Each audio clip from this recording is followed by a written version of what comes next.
A rift among Idlib militant groups is growing over the demilitarization zone agreement reached by Turkey and Russia earlier this month. On September 22nd, National Front for Liberation (NFL) released an official statement declaring its support to the agreement. The group stated that the agreement had prevented an unjust war and described Turkey as its ally. The NFL added that it does not trust Russia, the Syrian government, and Iran, accusing them of multiple violations of ceasefire agreements. The NFL is currently the biggest coalition of Turkish-backed militant groups in northern Syria. It was established on May 28, 2018, from 11 various groups in an attempt to consolidate Turkish influence in the province of Idlib. Thus, the group pretends to be a provider of Turkish policy in the area. The NFL is the second notable militant group which supported the agreement. On September 20th, Jaysh al-Izza made a similar move. Another part of Idlib militants is not hurrying up to accept an idea of the 15 to 20 kilometer demilitarized zone, which is set to be established between the militant-held and government-held parts of Idlib by October 15. Al-Qaeda affiliated Haras al-Din said in an official statement that it officially rejects the agreement, describing it as a conspiracy. Haras al-Din, which was established on February 27, 2018, from 7 Al-Qaeda-affiliated groups, is one of the most influential factions in Idlib, alongside with Hayat Tahrir al-Sham, formerly Jabhat al-Nusra, the Syrian branch of Al-Qaeda.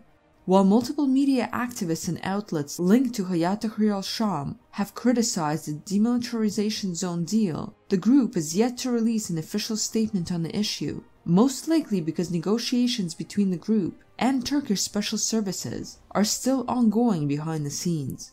On September 22nd, the Turkish military deployed a commando brigade in Idlib province in order to reinforce its observation post. During the past few weeks, the Turkish military deployed additional battle tanks and armored vehicles there with a similar purpose.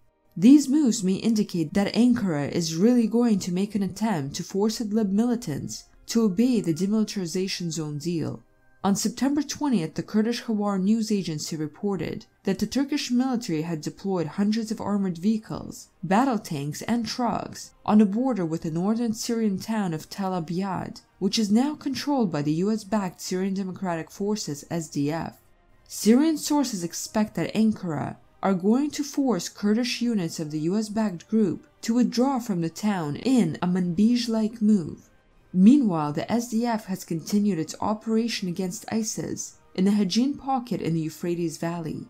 The SDF, backed by the US-led coalition air power and artillery, are advancing on Susa and Sajla. On September 23rd, Russian Defense Ministry held an additional press briefing revealing details of the Il-20 shutdown off Syrian coast, which took place on September 17. Defense Ministry spokesman Major General Igor Konashenkov once again confirmed that Moscow sees Israel as a side responsible for the tragedy.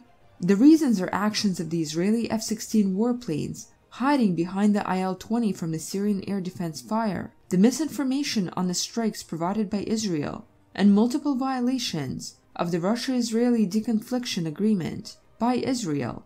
Konashenkov emphasized that the hostile actions committed by the Israeli Air Force against the Russian Ilyushin Il-20 aircraft cross the line of civilized relations. At the same time, Israel continues blaming Syria, Iran, and Hezbollah for the September 17th incident, as well as rejecting data provided by the Russian military. This situation shows that a visit of top Israeli military delegation to Moscow last week has not allowed the Israeli leadership to de-escalate the tensions erupted with Russia. If the situation remains the same, it will likely impact an expected diplomatic solution of the Syrian crisis in a negative way for Israel.